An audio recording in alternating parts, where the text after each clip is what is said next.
Hello geographers, साक्षी education 9550 YouTube channel में आपका स्वागत है, अभिनंदन है। मैं आपका होस्ट और दोस्त सीएल सर। अपन जिस विषय के बारे में चर्चा कर रहे हैं वो है कक्षा 12 ज्योग्राफी भारत लोग और अर्थव्यवस्था नामक पुस्तक का अपन विस्तृत अध्ययन कर रहे हैं, जिसका अध्याय संख्या 6 जल संसाधनों का अपन विस्तार पूर्वक अध्ययन कर रहे हैं। कल अपन ने लास्ट में जल क्रांति अभियान की गतिविधियां देखी थी, उसका अपन ने विस्तार पूर्वक अध्ययन किया।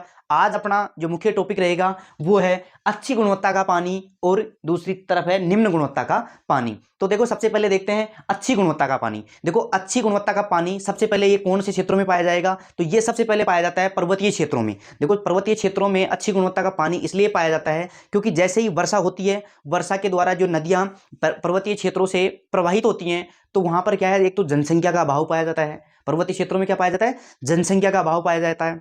अगर मान लीजिए वहां पर जनसंख्या कम है तो वहां पर लोगों के द्वारा जो अपशिष्ट बाहर फेंके जाते हैं और जो नदी के पानी में घुलकर नदी को प्रदूषित कर देते हैं, जल को प्रदूषित कर देते हैं। जब वहां पर पर्वतीय क्षेत्रों में जनसंख्या ही कम है तो अपशिष्ट पदार्थ भी कम रहेंगे, तो वहां पर जल कम प्रदूषित होगा। दूसरी बात यह है कि जनसंख्या कम है और वहां पर औद्योगिक धंधों का विकास भी कम मात्रा में हो पाता है। पर्वतीय क्षेत्रों में औद्योगिक धंधों का विकास भी कम मात्रा में हो पाता है। अब औद्योगिक धंधों का कम मात्रा में विकास होगा तो उद्योगों से निकलने वाला जो अपशिष्ट है वो भी कम निकल पाएगा। तो वहां पर पर्वतीय क्षेत्रों में जब नदी प्रवाहित होती है तो वहां पर उसमें क्या है, प्रदूषण की मात्रा कम पाई जाती है। क्यों पाई जाती है? ना वहाँ जनसंख्या है तो जनसंख्या के द्वारा जो फेंका जाने वाला अपशिष्ट पदार्थ भी कम पाया जाएगा, ना वहाँ औद्योगिक धंधे हैं तो उद्योग धंधे कम होने की वजह से भी उद्योगों से निकलने वाला अपशिष्ट जो कचरा है वो भी वहाँ पर कम मिल पाएगा। जिस कारण से वहाँ जब नदी प्रवाहित होती है तो वहाँ पर क्या है, अच्छी क्वालिटी का पानी मिलता है, क्योंकि वहाँ पर प्रदूषण का कोई स्रोत नहीं है या फिर न के बराबर रहता है। जनसंख्या भी रहेगी तो कुछ एक क्षेत्रों में रहती है, कुछ एक क्षेत्र तो बिल्कुल खाली रहते हैं।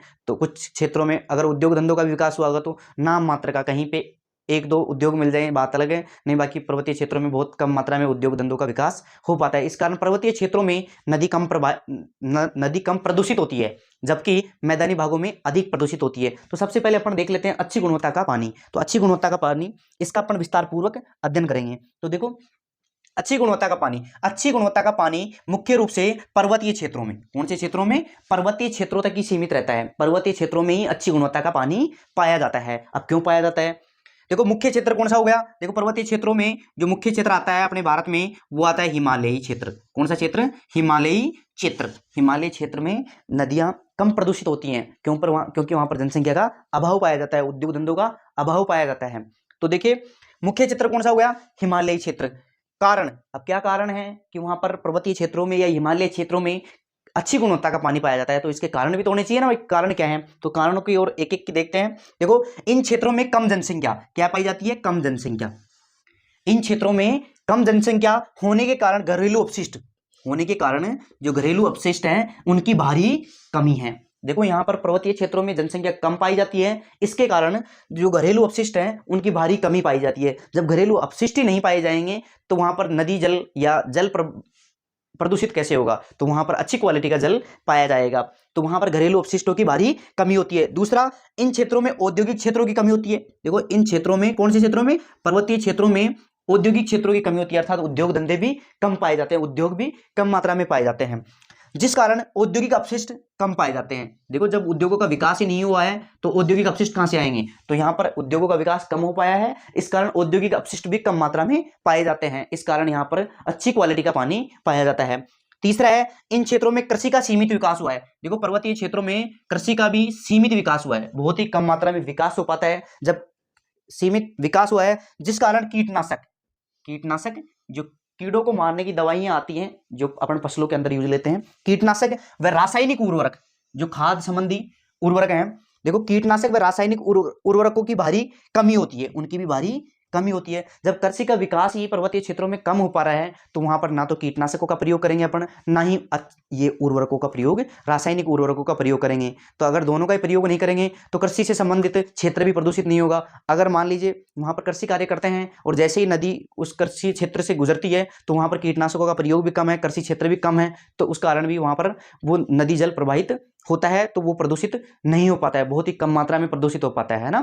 तो यहाँ पर क्या है? सीमित कृषि का विकास कैसा है? सीमित विकास हुआ है, जिस कारण कीटनाशक व रासायनिक उर्वरकों की भारी कमी पाई जाती है। तो रासायनिक उर्वरकों की भारी कमी पाई जाएगी तो वो जल के अंदर घुलनशील नहीं होंगे, और जल के अंदर घुलनशील नहीं होंगे तो खराब क्वालिटी का पानी नहीं रह पाएगा, अपना अच्छा क्वालिटी का पानी ही रह जाएगा ना। तो अच्छी क्वालिटी का पानी होने के मुख्य रूप से ये 3 कारण हो गए। और चौथा कारण देखो शमशान घाटों की कमी, शमशान घाटों की कमी ये भी एक मुख्य कारण है, क्योंकि जिन क्षेत्र पर्वतीय क्षेत्रों में शमशान घाट कम पाए जाते हैं, अब शमशान घाट कम पाए जाएंगे तो सीधी सी बात है, जब नदी पर्वतीय क्षेत्रों से प्रवाहित होगी या वर्षा का जल जब पर्वतीय क्षेत्रों से प्रवाहित होगा तो उसके अंतर्गत शमशान घाट से जो धूल मिट्टी या फिर कंकाल तंत्र आदि या राख होती है वो आदि घुलनशील नहीं हो पाएंगे, और घुलनशील नहीं हो पाएंगे तो अपनी अच्छी क्वालिटी का पानी रह जाएगा, अच्छी गुणवत्ता का पानी रह जाएगा। तो इन क्षेत्रों में इन कारणों के कारण अच्छी क्वालिटी का पानी पाया जाता है। तो सबसे पहला आएगा देखो, अच्छी गुणवत्ता का पानी मुख्य रूप से कौन से क्षेत्रों में पाया जाता है? पर्वतीय क्षेत्रों में। अब मुख्य क्षेत्र कौन सा हो गया? हिमालयी क्षेत्र। भारत में कौन सा क्षेत्र हो गया? हिमालयी क्षेत्र। पहला प्रमुख कारण देखो, इन क्षेत्रों में कम जनसंख्या होने के कारण घरेलू अपशिष्टों की भारी कमी होती है।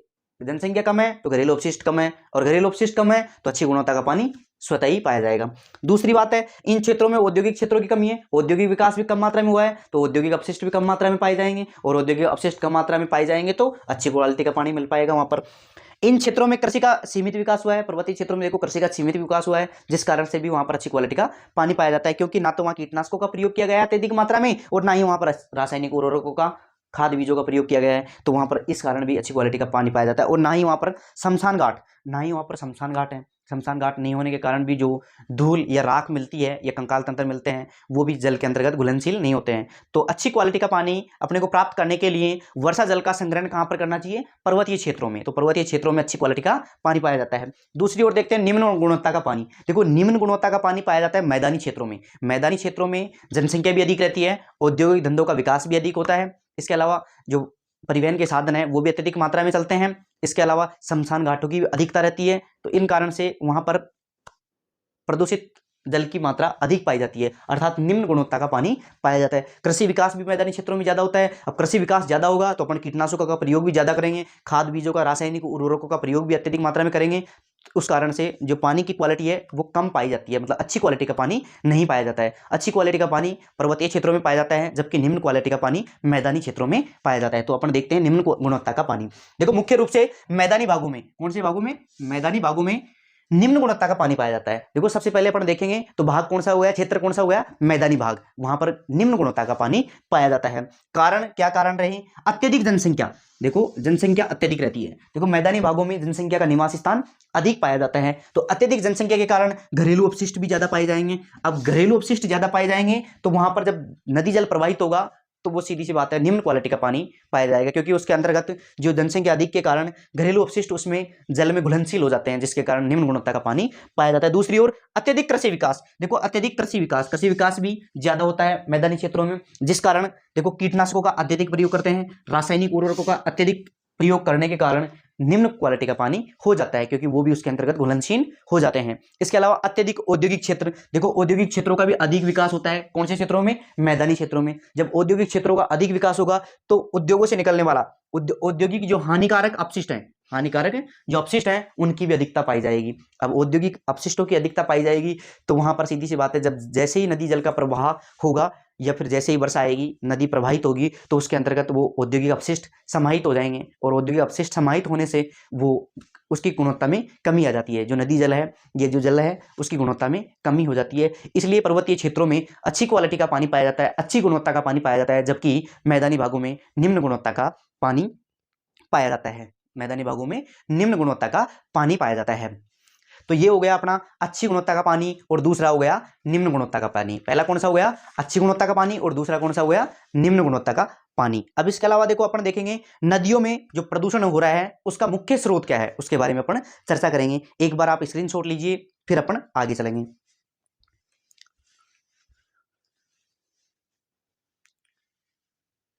संभवतः आपने स्क्रीनशॉट ले लिया होगा, तो अगला अपना नेक्स्ट बिंदु है, तो हेडिंग लगाइए नदियों में प्रदूषण का मुख्य स्रोत। देखो, नदियों में प्रदूषण का मुख्य स्रोत कौन सा है, तो हेडिंग लगाइए नदियों में प्रदूषण का मुख्य स्रोत।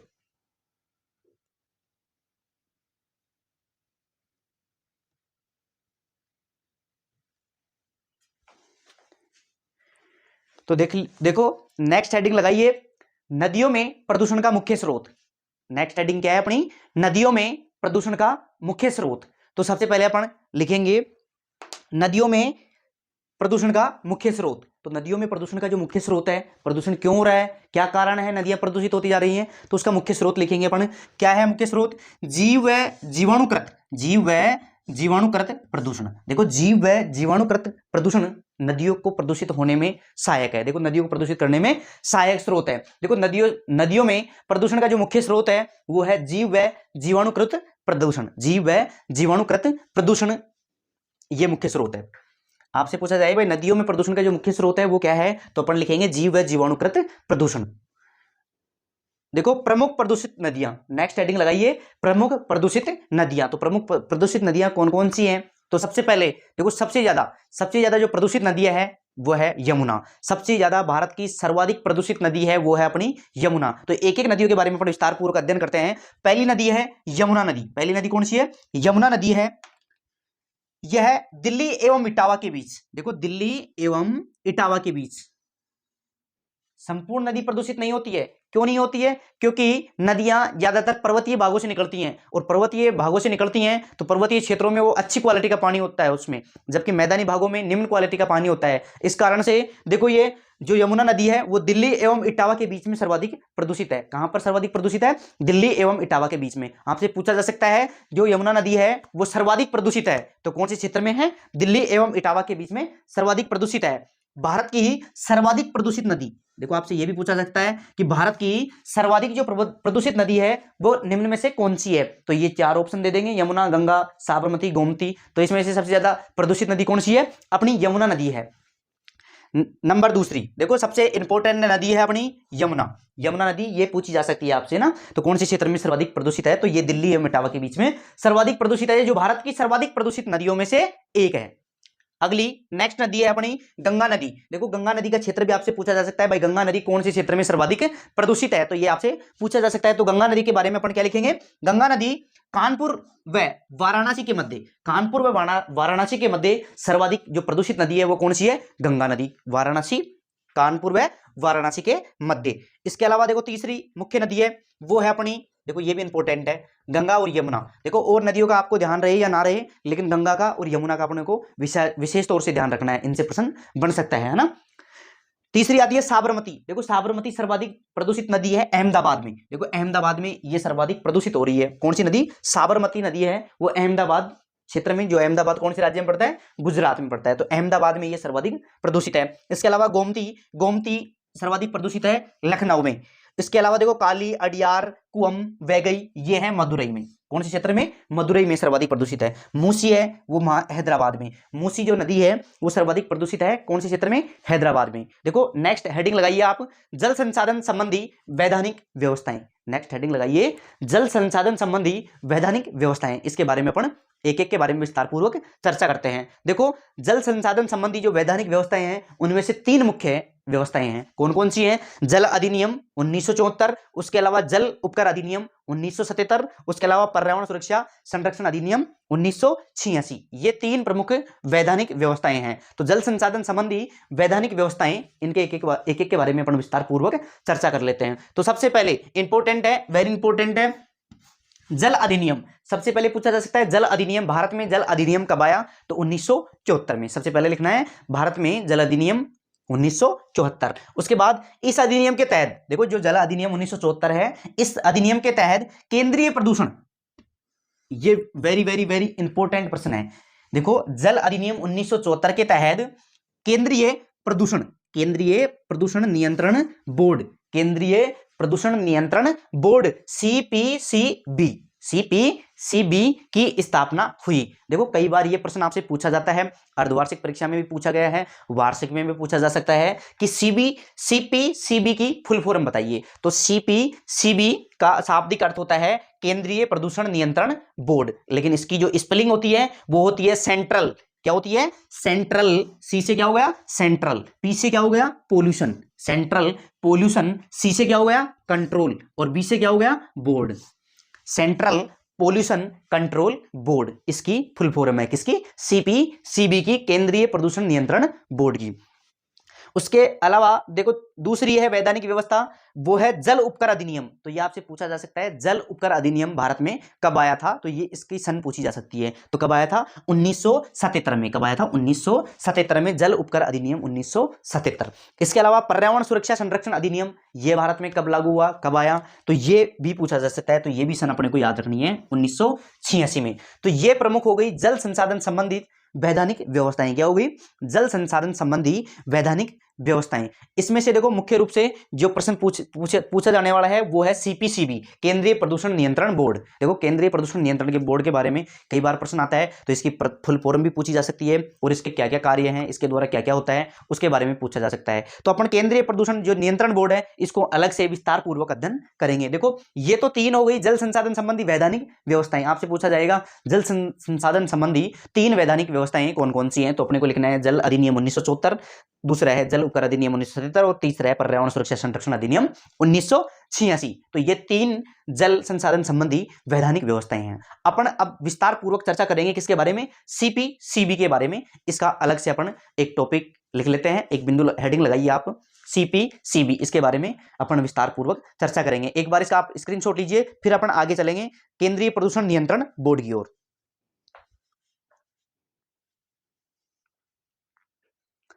संभवतः आपने स्क्रीनशॉट ले लिया होगा, तो नेक्स्ट हेडिंग लगाइए केंद्रीय प्रदूषण नियंत्रण बोर्ड, सीपीसीबी, केंद्रीय प्रदूषण नियंत्रण बोर्ड, सीपीसीबी।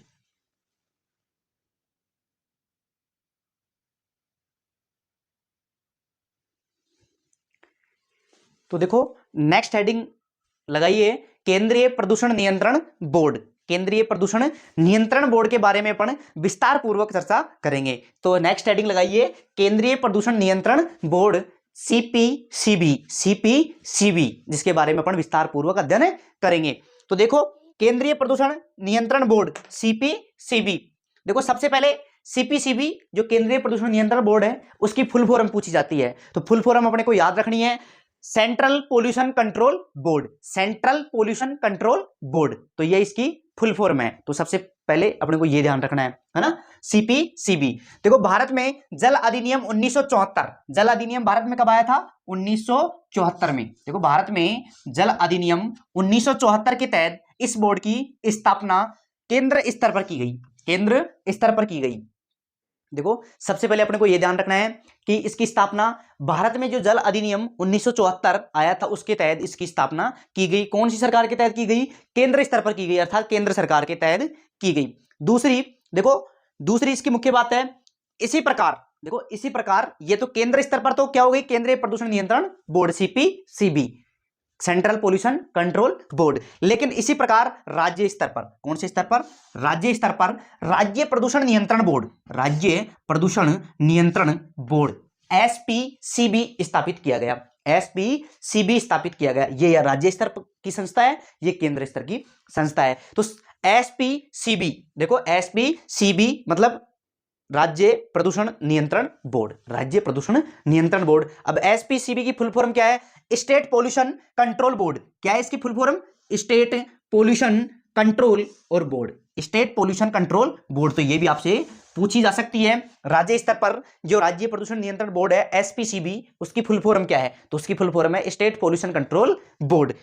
इसके बाद केंद्रीय प्रदूषण नियंत्रण बोर्ड। देखो केंद्रीय प्रदूषण नियंत्रण बोर्ड, केंद्रीय प्रदूषण नियंत्रण बोर्ड व राज्य प्रदूषण नियंत्रण बोर्ड, दोनों बोर्ड मिलकर, देखो केंद्रीय प्रदूषण नियंत्रण बोर्ड और दूसरा है राज्य प्रदूषण नियंत्रण बोर्ड, अर्थात सीपीसीबी और एसपीसीबी, सीपीसीबी और एसपीसीबी नियंत्रण बोर्ड के साथ मिलकर भारत के लगभग 507 स्टेशनों पर, यह अपने को ध्यान रखना है ना, कितने स्टेशनों पर? 507 स्टेशनों पर राष्ट्रीय जल संसाधनों की गुणवत्ता का अध्ययन कर रहा है। देखो राष्ट्रीय जल संसाधनों की गुणवत्ता का अध्ययन कर रहा है कौन कौन सा बोर्ड? देखो एक तो केंद्रीय प्रदूषण नियंत्रण बोर्ड और राज्य स्तर पर राज्य प्रदूषण नियंत्रण बोर्ड, ये दोनों मिलकर 507 स्टेशनों पर, लगभग देश के 507 स्टेशनों पर जल की गुणवत्ता की जांच कर रहे हैं ये दोनों, है ना। तो ये अपने को ध्यान रखना है। अब देखो नेक्स्ट हेडिंग लगाइए, नेक्स्ट अपना मुख्य बिंदु है भूमि जल प्रदूषण के उत्तरदायी कारण। देखो भूमि के अंतर्गत, जो भूमि के अंदर जो काफी गहराई में जल होने के बावजूद भी वो प्रदूषित होता जा रहा है, और इसी प्रकार अगर प्रदूषित होता रहा तो अपने को पीने के भी लाले पड़ जाएंगे, अर्थात पीने का पानी भी बहुत ही कम मात्रा में उपलब्ध रहेगा। पहले से ही इसकी कमी है पीने के पानी की। तो देखो भौम जल प्रदूषण के जो उत्तरदायी कारण है उसमें मुख्य रूप से 2 कारण है। कौन कौन से कारण हो गए? भूमि के अंदर भारी धातुओं, देखो भूमि के अंदर कौन सी धातु? भारी धातुओं का समावेश, भारी धातुओं ओब्लिक तत्वों का अतिसंकेंद्रण। अतिसंकेंद्रण का मतलब भूमि के अंतर्गत भारी धातुओं का अत्यधिक मात्रा में समावेश है ना। तो ये भी भौम जल को प्रदूषण करने का उत्तरदायी कारण है। दूसरा है भूमि के अंदर हानिकारक तत्वों, देखो भूमि के अंतर्गत हानिकारक तत्व लगातार बढ़ रहे हैं। अब हानिकारक तत्व जैसे नाइट्रेट हो गया, नाइट्रेट हो गया, आर्सेनिक हो गया, आदि के कारण भी जल लगातार प्रदूषित हो रहा है। कौन सा जल? भूम जल प्रदूषित हो रहा है। तो ये अपना आज का जो मुख्य बिंदु था वो कंप्लीट हो गया। केंद्रीय प्रदूषण नियंत्रण बोर्ड और राज्य स्तर पर राज्य प्रदूषण नियंत्रण बोर्ड, ये विशेष तौर से प्रश्न इंपॉर्टेंट है। केंद्रीय प्रदूषण नियंत्रण बोर्ड, इसकी फुल फॉर्म भी पूछी जा सकती है, उसके संबंध में क्या क्या मुख्य बातें हैं वो भी पूछी जा सकती है। राज्य स्तर पर राज्य प्रदूषण बोर्ड, इसके बाद ये इंपॉर्टेंट है। उसके बाद भौम जल प्रदूषण के उत्तरदायी कारणों में 2 प्रमुख कारण अपन ने अध्ययन किया है। तो पहला है भूमि के अंदर भारी धातुओं का समावेश, भारी धातु या भारी तत्वों का समावेश। इसके अलावा जो भूमि के अंदर हानिकारक जो तत्व हैं जैसे नाइट्रेट है, आर्सेनिक है, इनकी मात्रा भी अत्यधिक मात्रा में बढ़ रही है, जिस कारण से भूमि का जल लगातार प्रदूषित हो रहा है। और इसी प्रकार प्रदूषित रहा तो अब एक दिन पानी पीने की समस्या बहुत ही गंभीर हो जाएगी, है ना। तो इसी प्रकार अपने को समय रहते इसका समाधान करना चाहिए। अब नेक्स्ट अपन जिस बिंदु के बारे में अध्ययन करेंगे वो है अपना क्या है? रोलेगन सिद्धि। रोलेगन सिद्धि जो गांव है वो केस अध्ययन अपन रोलेगन सिद्धि जो गांव है जहां पर जल की भारी कमी है उसके बारे में अपन विस्तार पूर्वक अध्ययन करेंगे, उसका अपन केस अध्ययन करेंगे। उससे संबंधित भी कई बार प्रश्न पूछा जाता है। तो रोलेगन सिद्धि जो गांव है उसके बारे में अपन अध्ययन करेंगे जहां पर मुख्य समस्या जल की है। किसकी समस्या है? जल की है। तो उसके बारे में अपन अध्ययन करेंगे। एक बार आप स्क्रीनशॉट लीजिए, फिर अपन आगे चलते हैं। संभवतः आपने स्क्रीनशॉट ले लिया होगा।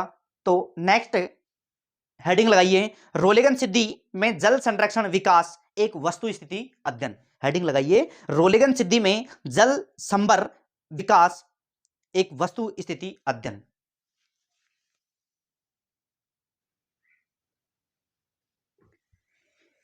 तो हेडिंग लगाइए, रोलेगन सिद्धि में जल संभर विकास एक वस्तु स्थिति अध्ययन। हेडिंग लगाइए, रोलेगन सिद्धि में जल संभर विकास एक वस्तु स्थिति अध्ययन। रोलेगन सिद्धि एक गांव था, उसकी एक वस्तु स्थिति अध्ययन मतलब अर्थात उसका केस स्टडी अध्ययन, उसके बारे में अपन विस्तार पूर्वक चर्चा करेंगे, जहां पर मुख्य समस्या जल संभर से संबंधित थी। अब वो देखो जल संभर से समस्या संबंधित तो मुख्य समस्या थी, इसके अलावा दहेज प्रथा, कुप्रथा, छुआछूत आदि यहाँ पर विशेष प्रकार की समस्याएं थी। उसका किस प्रकार से निदान हुआ अन्ना हजारे के आगमन के बाद, और किस प्रकार ये गांव आदर्श गांव के रूप में उभरा, इसके बारे में अपन विस्तार पूर्वक अध्ययन करेंगे। अब ये आदर्श गांव कैसे बना अन्ना हजारे जी का आगमन के पश्चात, तो उसके बारे में अपन विस्तार पूर्वक अध्ययन करेंगे। तो देखो जल संभर विकास, देखो सबसे पहले जो रोलेगन सिद्धि गांव था वहां पर जल की मुख्य समस्या थी, जल की मुख्य समस्या थी। तो सबसे पहले अपन जल संभर विकास देखेंगे। सबसे पहले क्या देखेंगे? जल संभर विकास। जल संभर विकास क्या होता है इसके बारे में विस्तार पूर्वक अध्ययन करेंगे। तो जल संभर विकास हेडिंग लगाइए। इसके बाद देखिए, इससे तात्पर्य धरातलीय और भौम जल के दक्ष प्रबंधन से है। देखो धरातलीय और भौम जल के दक्ष प्रबंधन से तात्पर्य क्या है? जल संभर विकास। देखो जल संभर विकास से तात्पर्य भौम जल अथवा धरातलीय जल, देखो धरातलीय जल और भौम जल, धरातलीय जल और भौम जल का दक्षतापूर्ण संरक्षण। देखो जल संभर विकास से तात्पर्य धरातलीय जल और भौम जल का दक्षतापूर्ण या दक्षतापूर्वक क्या? संरक्षण, यही इसका तात्पर्य है जल संभर विकास का, है ना। इसका मुख्य उद्देश्य क्या है? देखो जल संभर विकास का जो मुख्य उद्देश्य क्या है वो है मानव समाज। कौन कौन सा समाज? मानव समाज तथा जल संसाधनों के मध्य, मानव समाज तथा जल संसाधनों के मध्य क्या स्थापित करना? संतुलन स्थापित करना। मानव समाज तथा जल संसाधनों के मध्य संतुलन स्थापित करना जल संभर प्रबंधन का मुख्य उद्देश्य है। सबसे पहले पूछा जाएगा जल संभर प्रबंधन क्या है? रोलेगन स्टडी, अपन रोलेगन सिद्धि जो गांव है उसके बारे में अध्ययन कर रहे हैं। तो सबसे पहले अपन स्टेप बाय स्टेप चलेंगे। तो सबसे पहले जल संभर विकास, देखो इसमें जल संभर विकास क्या है? जल संभर विकास से तात्पर्य क्या है? तो जल संभर विकास से तात्पर्य धरातलीय और भूम जल के दक्षतापूर्ण संरक्षण से है, दक्षतापूर्ण संरक्षण से है। अब इसका प्रमुख उद्देश्य क्या है? मानव समाज तथा जल संसाधनों के मध्य संतुलन स्थापित करना जल संभर विकास प्रबंधन का मुख्य उद्देश्य है। इसके अलावा देखो स्थिति, देखो रोलेगन जो सिद्धि गांव है उसकी स्थिति कहाँ है? ये है कहाँ? तो देखो रोलेगन सिद्धि गांव, कौन सा गांव? रोलेगन सिद्धि गांव महाराष्ट्र के, राज्य कौन सा है? महाराष्ट्र, महाराष्ट्र के अहमदनगर जिले में, अहमदनगर जिले में स्थित है। रोलेगन सिद्धि गांव कहाँ है? महाराष्ट्र के अहमदनगर जिले में स्थित है। कौन सा गांव? रोलेगन सिद्धि। अब देखो इसकी मुख्य समस्या देखते हैं। तो सबसे पहले इसकी जो वेरी वेरी इंपॉर्टेंट समस्या है वो है ये गांव 1975 से, ये गांव 1975 से ही जल संकट से जूझ रहा है। कौन सा संकट है? जल संकट से जूझ रहा है। तो जो रोलेगन सिद्धि गांव है जो अहमदनगर जिले राज्य महाराष्ट्र में स्थित है, वहां पर सबसे ज्यादा किसकी समस्या है? जल संकट की समस्या, अर्थात जल की समस्या है ना। तो मुख्य समस्या क्या हो गई? जल संकट से जूझ रहा है ये गांव। और अन्य समस्याओं में देखो यहाँ पर दहेज प्रथा भी है, शराब का सेवन, अत्यधिक मात्रा में लोग शराब का सेवन करते हैं, छुआछूत, छुआछूत भी है। और इस गांव का आर्थिक एवं सामाजिक विकास भी निम्न है, आर्थिक एवं सामाजिक विकास भी निम्न है। तो ये निम्न प्रकार की समस्याएं थी। अब अन्ना हजारे जी की एंट्री होती है इस गांव में, और अन्ना हजारे जी की एंट्री के बाद ये गांव कैसे आदर्श गांव की ओर अग्रसर होता है उसके बारे में अपन विस्तार पूर्वक अध्ययन करेंगे। एक बार इसका स्क्रीनशॉट लीजिए, फिर अपन आगे चलते हैं। संभवतः आपने स्क्रीनशॉट ले लिया होगा, तो हेडिंग लगाइए अन्ना हजारे। देखो सबसे पहले अन्ना हजारे जी के बारे में अध्ययन करेंगे। अन्ना हजारे जी का इस गांव में एंट्री के पश्चात यह एक आदर्श गांव कैसे बनता है, तो हेडिंग लगाइए अन्ना हजारे, हेडिंग लगाइए अन्ना हजारे। तो देखो अपने को जो मुख्य बिंदु है वो नहीं भूलना है। किसका केस स्टडी अध्ययन कर रहे हैं अपन? रोलेगन सिद्धि, जो रोलेगन सिद्धि गांव है उसका केस अध्ययन कर रहे हैं, है ना। तो वो अपने को नहीं भूलना है ना। वो महाराष्ट्र के अहमदनगर जिले में स्थित था, तो उसके बारे में अपन अध्ययन कर रहे हैं। जिसकी मुख्य समस्या क्या थी? जल, मुख्य समस्या क्या थी? जल की उपलब्धता मुख्य समस्या थी। तो सबसे पहले अपन ने जल संभर का अध्ययन कर लिया, उसके बाद उसकी स्थिति का अध्ययन कर लिया, उसकी मुख्य समस्याओं का अध्ययन कर लिया। अब इनकी मुख्य समस्याओं को आने के बाद अन्ना हजारे जी की एंट्री होती है, उसी रोलेगन सिद्धि गांव में अन्ना हजारे जी की एंट्री होती है। तो देख लेते हैं अन्ना हजारे जी क्या है इस गांव में। तो देखो अन्ना हजारे जी सेना से निवृत्त, देखो सेना से निवृत्त, सेना से निवृत्त, निवृत्त का मतलब रिटायर्ड, सेना से निवृत्ति के बाद अन्ना हजारे अपने गांव रोलेगन सिद्धि लौटे। देखो अन्ना हजारे जी सेना में काम करते थे, सेना में नौकरी करते थे। उसकी निवृत्ति के बाद अर्थात रिटायर्ड के बाद वो अपने गांव रोलेगन सिद्धि लौटे। अब रोलेगन सिद्धि लौटे, गांव में इन्होंने किसने?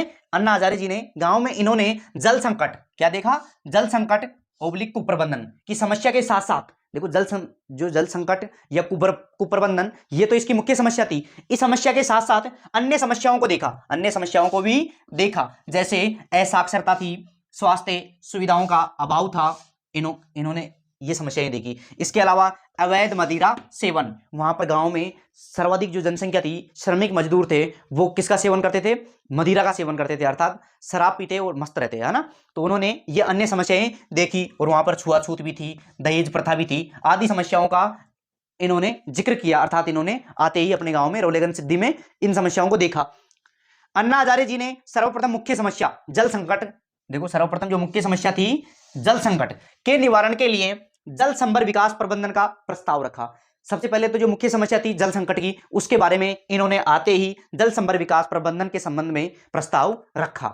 जल संभर प्रबंधन का मुख्य तात्पर्य क्या है? भौमजल व धरातलीय जल का दक्ष प्रबंधन, है ना। भौमजल व धरातलीय जल का दक्ष प्रबंधन या संरक्षण से है। तो इन्होंने जल संभर विकास प्रबंधन का प्रस्ताव रखा। इसके लिए गांव वाले मान गए, इन्होंने आते ही जो बात बोली तो गांव वाले मान गए। इसलिए मान गए क्योंकि पढ़ा लिखा इंसान है, नौकरी करके आया है, रिटायर्ड अधिकारी है, तो गांव वाले इसकी बात मान गए। इस कार्य को संचालित करने के लिए अन्ना हजारे जी ने ऐच्छिक श्रम को अपनाया। देखो इस काम को लागू करने के लिए अन्ना हजारे जी ने कौन से श्रम को अपनाया? ऐच्छिक श्रम को। किस काम को लागू करने के लिए? जल संभर विकास प्रबंधन कार्य को लागू करने के लिए इन्होंने ऐच्छिक श्रम को अपनाया। ऐच्छिक श्रम का मतलब यह है कि इच्छा के अनुसार काम करो। ऐसा नहीं है किसी का जोर दबाव रहेगा कि मेरे अंडर में आप हो तो मेरे अंडर में काम करो, 5 घंटे काम करो, 10 घंटे काम करो, 20 घंटे काम करो, ऐसा कुछ भी नहीं है। अपनी इच्छा के अनुसार कार्य करो। तो उन्होंने ऐच्छिक श्रम को अपनाया। भाई जल संभर प्रबंधन से संबंधित ऐच्छिक श्रम को इन्होंने अपनाया। ऐच्छिक श्रम के अनुसार गांव के लोग अपनी इच्छा अनुसार दिन में 2-3 घंटे कार्य करते थे, दिन में 2-3 घंटे कार्य करते थे। देखो ऐच्छिक श्रम को अपनाते ही गांव वाले थोड़े से भड़क गए। ऐच्छिक श्रम को अपनाते गांव वाले इसलिए भड़क गए क्योंकि दिन भर अपने को तो पालन पोषण के लिए काम करना पड़ता है। कोई नौकरी जाता है, कोई श्रम करने के लिए जाता है, कोई कहाँ जाता है, कोई किन के खेतों में कार्य करने के लिए जाता है, कोई कहाँ जाता है, तो अपने अपने कामों में लगे रहते हैं। तो उन्होंने सोचा कि अपन फ्री में काम क्यों करेंगे भाई, हमारा गुजारा कैसे होगा।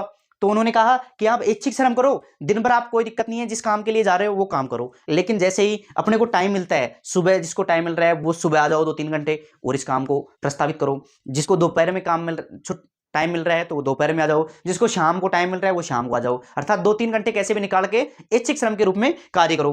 तो देखो, ऐच्छिक श्रम के अनुसार गांव के कुछ लोग अपनी इच्छा के अनुसार दिन में 2-3 घंटे कार्य करते थे, जो लोग गांव से बाहर रहते थे। लेकिन गांव में रहते हैं वो लोग तो 2-3 घंटे काम निकाल के अपना काम कर लेते दिन भर, तो और जैसे ही उनको टाइम मिलता है 2-3 घंटे ये जल संभर प्रबंधन से संबंधित भी कार्य करते, है ना। लेकिन जो लोग गांव से बाहर रह रहे थे उन्होंने भी वर्ष के 1 महीने, देखो वर्ष के 1 महीने की कमाई पैसा रोलेगन सिद्धि भेजा। क्यों भेजा? क्योंकि आर्थिक सहायता के लिए, आर्थिक और सामाजिक सहायता के लिए जो लोग यहाँ पर उपलब्ध नहीं थे, रोलेगन सिद्धि अर्थात यहाँ का मतलब यह है रोलेगन सिद्धि गांव में उपलब्ध नहीं थे, उन्होंने भी बाहर से अपनी कमाई 1-1 महीने की, वर्ष के 1 महीने की कमाई उन्होंने रोलेगन सिद्धि गांव में भेजा ताकि वहां का आर्थिक और सामाजिक विकास हो सके।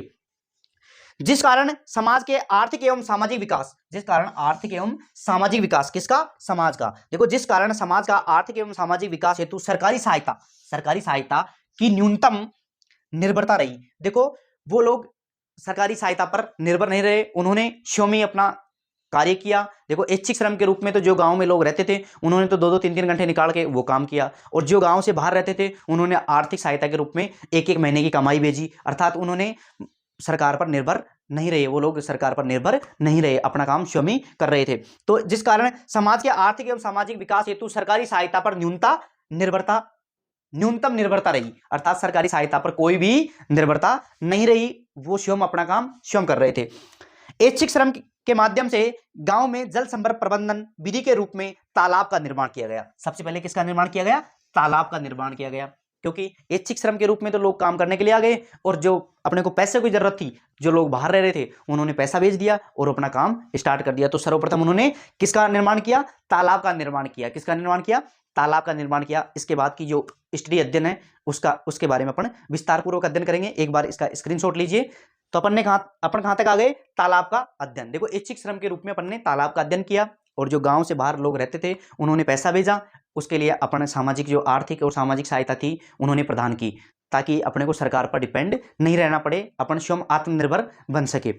इसके बाद में अपन आगे चलेंगे। एक बार इसका स्क्रीनशॉट लीजिए, फिर अपन आगे चलते हैं। तालाब का निर्माण करने के बाद संभवतः आपने स्क्रीनशॉट ले लिया होगा, तो अपन आगे चलते हैं।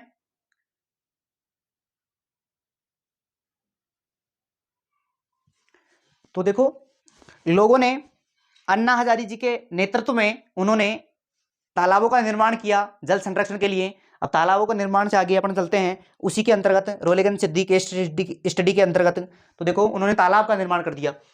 इसके अंतर्गत धरातलीय जल, देखो इसके अंतर्गत धरातलीय जल के साथ साथ भूमजल के संरक्षण का उचित प्रबंधन की व्यवस्था की गई, क्योंकि जब अपन तालाबों के अंतर्गत धरातलीय जल को इकट्ठा करेंगे तो उससे अंदर रिस के पानी चले जाएगा भूमि के अंदर, और जो भूमजल है उसका स्तर भी बढ़ेगा। तो दोनों का उचित प्रबंधन हो गया। इसके अंतर्गत कच्ची दीवार, देखो इसके अंतर्गत जो तालाब बनाया था उसके अंतर्गत कच्ची दीवार थी। कौन सी दीवार थी? कच्ची दीवार थी। कच्ची दीवार के ढहने के कारण यह परियोजना रुक गई। देखो, जो तालाब का निर्माण किया गया था रोलेगन सिद्धि गांव वालों के द्वारा, जो तालाब का निर्माण किया गया था उसकी दीवार क्या थी? कच्ची थी। अब कच्ची दीवार होने की वजह से उसमें पानी का रिसाव होने लग गया, वो धीरे धीरे रिसने लग गई। अब रिसने के कारण धीरे धीरे रिसती गई और अचानक वो ढह गई, तो ये परियोजना रुक गई। लेकिन गांव वालों के अदम्य साहस के कारण, लेकिन गांव वालों ने फिर वापस साहस दिखाया और उसकी मरम्मत या पुनर्निर्माण करना शुरू कर दिया। अदम्य साहस के परिणाम स्वरूप यह पुनः निर्मित किया गया। देखो, गांव वालों ने, देखो एक बार तो जो तालाब का निर्माण किया गया था वो ढह गया, लेकिन दोबारा उन्होंने अदम्य साहस दिखाया और दोबारा फिर उसकी मरम्मत करना स्टार्ट कर दिया, दोबारा उसको पुनः बनाना स्टार्ट कर दिया और यह पुनः निर्मित कर दिया गया। यह सफल कार्य हो गया, जिसके परिणाम स्वरूप देखो, वो तालाब निर्माण के परिणाम स्वरूप जैसे ही तालाब का निर्माण हुआ तो उसके जो नीचे वाले हिस्से में जो 7 कुएं थे, कितने कुएं थे? 7 कुएं थे। वैसे तो कुएं तो बहुत सारे थे, लेकिन 7 कुएं ऐसे थे जिनमें लबालब पानी भर गया, क्योंकि जैसे ही अपन तालाबों के अंतर्गत पानी को इकट्ठा करते हैं उसका रिसाव भूमि के अंतर्गत होता है, और जैसे ही भूमि के अंदर पानी जाएगा तो जल स्तर भूमि जल स्तर ऊंचा आएगा, और जो नीचे वाले इलाके में जो भी कुएं हैं, नलकूप है, उनमें पानी का स्तर ऊंचा आएगा। तो इसका परिणाम क्या हुआ? तालाब निर्माण का परिणाम क्या हुआ जिसके परिणाम स्वरूप गांव के 7 कुएं, कितने कुएं? गांव के 7 कुएं लबालब भर गए। गांव के 7 कुएं क्या भर गए? लबालब भर गए, जिससे गांव वालों का विश्वास और भी बढ़ गया कि जो अन्ना हजारे जी कहेंगे वो बातें सत्य निकलती हैं। इस कारण उनके ही अनुसरण में अपन कार्य करेंगे, जो अन्ना हजारे जी बोलेंगे वैसे ही अपन कार्य करेंगे। तो 7 कुएं लबालब भर गए, वो भी कौन से ऋतु में? ग्रीष्म ऋतु में। ग्रीष्म ऋतु में 7 कुएं लबालब भर गए तालाब निर्माण के कारण, जल संभर प्रबंधन के कारण। तालाब निर्माण का मतलब जल संभर प्रबंधन के कारण ये 7 कुओं में पानी लबालब भर गया ग्रीष्म ऋतु में, और उनका विश्वास और भी बढ़ गया। यह दृश्य गांव वालों ने अपने जीवन में पहली बार देखा। ऐसा कभी नहीं देखा, क्योंकि उन्होंने तो हरदम हमेशा पानी की कमी देखी, लेकिन यह दृश्य उन्होंने पहली बार देखा अन्ना हजारे की जगह नेतृत्व में। अब इससे इनका कॉन्फिडेंस और भी बढ़ गया। तो रोलेगन सिद्धि के युवाओं ने, अब रोलेगन सिद्धि जो गांव है उसके युवाओं ने अन्ना हजारे जी के नेतृत्व में या उनसे प्रेरणा पाकर उन्होंने तरुण मंडल की स्थापना की। कौन से मंडल की? तरुण मंडल नाम से सामाजिक संस्था की स्थापना की। सॉरी, सामाजिक 2 बार आ गया है ना। तो देखो, रोलेगन सिद्धि के युवाओं ने अन्ना हजारे जी से प्रेरणा पाकर, उन्होंने प्रेरणा ले ली, क्योंकि पहले भी उन्होंने तालाब का निर्माण किया था। तो जैसे ही 7 कुओं में पहली बार आश्चर्यजनक काम हो गया है ना, उसी प्रकार उन्होंने अन्ना हजारे जी से प्रेरणा पाकर तरुण मंडल नाम से सामाजिक संस्था की स्थापना कर दी। अब तरुण मंडल जो संस्था है वो क्या क्या काम करती है इसके अंतर्गत अपन देखेंगे। तो देखो, तरुण मंडल संस्था ने गांव में निम्नलिखित सुधार कार्य किए।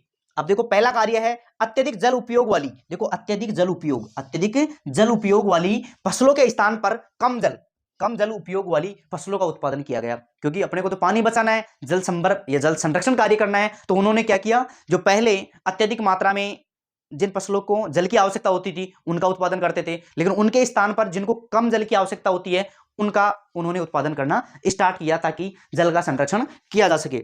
उसके अलावा जातिवाद पर रोक लगा दी इन्होंने। जो जातिवाद थी, ये एससी कैटेगरी है, ये एसटी है, ये ओबीसी है, ये जनरल है, ये इस कैटेगरी का, ये इस कैटेगरी का है, अर्थात जातिवाद पर इन्होंने रोक लगा दी। अर्थात कोई भी सभी मानव समुदाय है, कोई किसी प्रकार की जाति नहीं है। तो जातिवाद पर रोक लगा दी। छुआछूत पर रोक लगा दी। कौन से मंडल ने? तरुण मंडल ने। जो युवाओं के द्वारा, रोलेगन सिद्धि के युवाओं के द्वारा जो तरुण मंडल संस्था की स्थापना की गई थी, उन्होंने क्या क्या काम किया? एक तो अधिक जल वाली फसल के उत्पादन के स्थान पर कम जल वाली फसलों का उत्पादन किया गया। दूसरा, इन्होंने क्या किया? जातिवाद पर रोक लगा दी। इसके अलावा छुआछूत पर इस मंडल ने रोक लगाई। दहेज प्रथा पर भी रोक लगा दी गई। इसके अलावा अवैध शराब निर्माण इकाइयों का स्थानांतरण एवं शराब सेवन पर रोक लगा दी। देखो, जो शराब संस्थाएं थी, जहां पर जो भी शराब क्षेत्र खोले गए थे उनका स्थानांतरण कर दिया गया, दूसरी जगह भेज दिया गया उनको ना। और जो शराब सेवन पर रोक लगा दी, जो भी व्यक्ति शराब सेवन करेगा उस पर पूर्ण रूप से रोक लगा दी गई। इसके अलावा पशुओं की खुली चराई पर, देखो पशुओं की खुली चराई पर भी रोक लगा दी गई, क्योंकि पशुओं को अगर खुला छोड़ देते हैं तो काफी क्षेत्र में चर के आते हैं, और काफी क्षेत्र में जब चराई होती है तो वहां पर क्या होता है? मृदा का कटाव होता है, मृदा अपर्दन होता है। इसलिए उन्होंने क्या किया?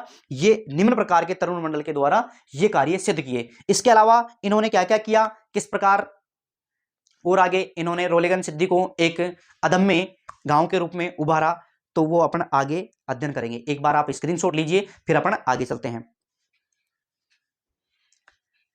संभवतः आपने स्क्रीनशॉट ले लिया होगा, तो अपन आगे चलते हैं इसी कड़ी में आगे। ये कंप्लीट हो गया अपना तरुण मंडल। रोलेगन सिद्धि गांव में जो तरुण मंडल संस्था की स्थापना की गई थी, ये अपना कंप्लीट हो गया। इसी के साथ जो अगली कड़ी में इसी रोलेगन सिद्धि में अपन अध्ययन करेंगे। तो आगे चलते हैं अपन। देखो, इसके अलावा रोलेगन सिद्धि की जो गांव है उसमें क्या क्या सुधार कार्य किए गए, गांव के लोगों द्वारा अपनी स्वेच्छा से आपस में एक दूसरे की हेल्प करके क्या क्या काम किया गया, तो उसके बारे में अपन अध्ययन करते हैं। लेकिन किसके नेतृत्व में? अन्ना हजारे जी के नेतृत्व में। ये मत भूलना कि अपन किसकी चर्चा कर रहे हैं? रोलेगन सिद्धि गांव का केस अध्ययन कर रहे हैं ना, उसका अपने को ध्यान रखना है ना, उसी में अपन चल रहे हैं। तो देखो, स्थानीय चुनावों में पारदर्शिता लाई गई। स्थानीय जो चुनाव हुए उसमें क्या लाई गई? पारदर्शिता लाई गई। इसके अलावा देखो, रोलेगन सिद्धि के अंतर्गत न्याय पंचायत प्रणाली, कौन सी? न्याय पंचायत प्रणाली, ये इंपॉर्टेंट है, ये ध्यान रखना। न्याय पंचायत प्रणाली को विकसित एवं स्थापित किया गया, न्याय पंचायत प्रणाली को विकसित एवं स्थापित किया गया। अब ये न्याय पंचायत प्रणाली क्या काम करेगी? न्याय का काम करेगी। तो ताकि पुलिस का आवागमन गांव के अंतर्गत नहीं हो, गांव के जो भी लड़ाई झगड़े हैं, जो भी समस्याएं हैं, वो किसी की भी कोई समस्या हो सकती है तो वो कहां जाएगा? सीधा न्याय पंचायत प्रणाली के पास जाएगी, जो गांव के द्वारा बनाई गई है उस पंचायत प्रणाली के पास जाएगा और वो अपना न्याय लेकर आएगा, ताकि पुलिस के पास नहीं जाना पड़े, पुलिस के ऊपर डिपेंड नहीं रहना पड़े, ताकि पुलिस गांव में प्रवेश नहीं करे। इसलिए इन्होंने क्या बना दी? न्याय पंचायत प्रणाली को स्थापित किया गया। न्याय पंचायत प्रणाली से स्थानीय मुद्दों, देखो स्थानीय जो भी मुद्दे हैं, इसके अलावा जो झगड़ों एवं अन्य समस्याओं का शांतिपूर्वक हल निकाला जाता था। मतलब किसी को भी पुलिस के पास जाने की आवश्यकता नहीं पड़ती थी। कोई भी किसी भी प्रकार की समस्या होती है उसी का यहीं पे गांव में बैठकर न्याय पंचायत प्रणाली के द्वारा संशोधन कर लिया जाता था। इसके अलावा देखो, न्याय पंचायत प्रणाली की सफलता यह प्रदर्शित करती है, अब न्याय पंचायत प्रणाली की सफलता यह प्रदर्शित करने लग गई कि कई वर्षों से, है ना, वर्षों से पुलिस ने गांव में प्रवेश नहीं किया है। अब गांव में पुलिस प्रवेश क्यों करेगी? जब न्याय पंचायत प्रणाली गांव के द्वारा ही गढ़ ली गई है, गांव के जो भी लड़ाई झगड़े होते हैं उनका समाधान वहीं पे कर लिया जाता है, तो पुलिस वर्षों से उसमें गांव में प्रवेश नहीं कर पाई है। तो ये भी एक अच्छी वहां की पहचान हुई, है ना। इसके बाद गांव के सभी लोगों ने मिलकर 22 लाख रुपए में, देखो इसके बाद गांव के लोगों ने क्या क्या काम किया? 22 लाख रुपए में, कितने लाख रुपए में? 22 लाख रुपए की लागत से एक विद्यालय का निर्माण किया, विद्यालय का निर्माण कर दिया, ताकि जो भी अशिक्षित बच्चे हैं, ताकि जिनकी पढ़ाई नहीं हो पाई, उनकी शिक्षा का विकास सुविकसित हो सके। इस वजह से उन्होंने 22 लाख रुपए की लागत में एक विद्यालय का निर्माण किया। इस विद्यालय के निर्माण के लिए गांव वालों ने स्वेच्छा से, देखो स्वेच्छा से धन एकत्रित किया। ऐसा नहीं है कि 500 ये देगा, 1000 वो देगा, ऐसा सिस्टम नहीं है। स्वेच्छा से सभी लोगों ने पैसा इकट्ठा किया और 22 लाख रुपए की लागत से एक विद्यालय निर्माण कर दिया, ताकि जो अशिक्षा का जो स्तर है वो दूर किया जा सके, ताकि शिक्षा सुचारू रूप से चालू हो सके उस क्षेत्र में। गांव के स्वेच्छा से धन एकत्रित किया। अगर ऋण लेना भी पड़ा, अगर मान लीजिए कुछ पैसे रह भी गए, कुछ पैसे उधार भी लेने पड़े, कुछ ऋण लेना भी पड़ा, तो समय से पूर्व ब्याज सहित लौटा दिया गया। और किसी से अगर ऋण भी लेना पड़ा तो ऐसा नहीं है कि किसी का एहसान करवाएंगे, ऐसा नहीं करवाया उन्होंने। क्या किया? ब्याज सहित समय से पहले ही लौटा दिया। इसके अलावा गांव के लोग एक दूसरे की सहायता करने लगे। अब गांव के लोगों में भी आत्मीयता जागरूक हो गई और एक दूसरे के लोग सहायता करने लगे, जिस कारण भूमिहीन किसानों के पास, जिनके पास भूमि नहीं थी, उनके पास भूमि उपलब्ध हो गई, क्योंकि गांव वालों ने एक दूसरे की सहायता की। और जिनके पास मकान उपलब्ध नहीं थे, जिनके पास अपना मकान नहीं था, उनके पास मकान उपलब्ध हो गए, क्योंकि एक दूसरे की लोग सहायता करने लगे। इस प्रकार ये अपना केस स्टडी अध्ययन है, जो रोलेगन सिद्धि गांव है उसका केस स्टडी अध्ययन है। इसका एक महत्वपूर्ण इंपोर्टेंट बिंदु रह जाता है, उसका अपन नेक्स्ट चर्चा करेंगे। एक बार आप स्क्रीनशॉट लीजिए, फिर अपन चर्चा करेंगे रोलेगन सिद्धि गांव की वर्तमान स्थिति। देखो पहले की स्थिति तो बहुत भयावह थी उनकी, कुछ भी नहीं था गांव में, लोग शराब पीते थे, छुआछूत थी, पर्दा प्रथा थी, इसके अलावा दहेज प्रथा थी, आदि समस्याएं थी वहां पर। लेकिन जैसे ही अन्ना हजारे जी की एंट्री होती है, उसके बाद एक अच्छा गांव उभर कर सामने आया। कौन सा गांव? रोलेगन सिद्धि। तो अब उसकी वर्तमान स्थिति क्या हो गई उसके बारे में अपन चर्चा करेंगे। आप एक बार स्क्रीनशॉट लीजिए, फिर अपन आगे चलते हैं। संभवत है आपने स्क्रीनशॉट ले लिया होगा, तो अपन आगे चलते हैं वर्तमान स्थिति की ओर, है ना। रोलेगन सिद्धि की वर्तमान स्थिति, तो हेडिंग लगाइए रोलेगन सिद्धि की वर्तमान स्थिति।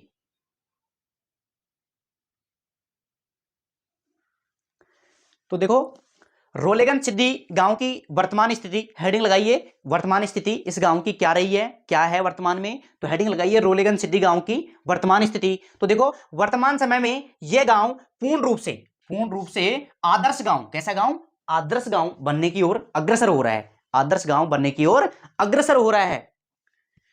परंतु कृषि कार्यों में कीटनाशक कीड़े मारने की दवाइयां, इसके अलावा रासायनिक उर्वरकों की बढ़ती मात्रा या बढ़ता उपयोग एक चिंता का विषय है। एक चिंता का, ये लगातार आदर्श गांव बनने की ओर अग्रसर है रोलेगन सिद्धि, लेकिन एक चिंता का विषय यह है कि लोग कृषि कार्य में अत्यधिक मात्रा में कीटनाशकों का प्रयोग कर रहे हैं, रासायनिक उर्वरकों का प्रयोग कर रहे हैं, तो भविष्य में यह समस्या उत्पन्न हो सकती है। इसके कारण यह एक चिंता का विषय है, क्योंकि अपन शुरू से जल संरक्षण करते आ रहे हैं, जल संरक्षण कार्य करते आ रहे हैं। अब लगातार अपन लोग क्या कर रहे हैं, रासायनिक उर्वरकों का प्रयोग कर रहे हैं, अब कीटनाशकों का प्रयोग कर रहे हैं, तो ये लगातार भूमि जल को लगातार या धरातलीय जल को, दोनों को ये लगातार प्रदूषित कर रहा है। इस वजह से यह एक चिंता का विषय है। आगे देखिए, इसलिए यह कहा जा सकता है कि रोलेगन सिद्धि आदर्श गांव की यात्रा आने वाली पीढ़ियों के विकासात्मक कार्यों पर निर्भर रहेगी, क्योंकि आने वाली पीढ़ी इनके बारे में क्या डिसीजन लेती है, क्या निर्माण कर पाती है, क्या कर पाती है। अगर इनके बारे में डिसीजन नहीं लेती है, निर्माण नहीं कर पाती है, तो वापस वही भयावह स्थिति आ जाएगी जैसे कि पहले थी रोलेगन सिद्धि की। तो ये अपना रोलेगन सिद्धि केस स्टडी अध्ययन कंप्लीट होता है। इसी के साथ अपन नेक्स्ट क्लास में अपन अध्ययन करेंगे भारत में जल की मांग और उपयोग। कौन कौन से क्षेत्रों में जल की मांग अधिक है, क्यों है अधिक, इसका उपयोग कहाँ कहाँ पर किया जा रहा है, प्राथमिक सेक्टर में कितना किया जा रहा है, उद्योगों में कितना किया जा रहा है, घरेलू क्षेत्रों में इसका कितना उपयोग किया जा रहा है, उसके बारे में अपन चर्चा करेंगे। आज के लिए क्लास का यहीं पे समापन करते हैं। अगर क्लास पसंद आई है तो लाइक करना, सब्सक्राइब करना और लोगों के पास शेयर करना, कमेंट बॉक्स में प्यारा सा कमेंट करना कि आपको क्लास कितनी पसंद आई है। थैंक यू दोस्तों, थैंक यू। आज के लिए इतना ही काफ़ी। जय हिंद, जय भारत।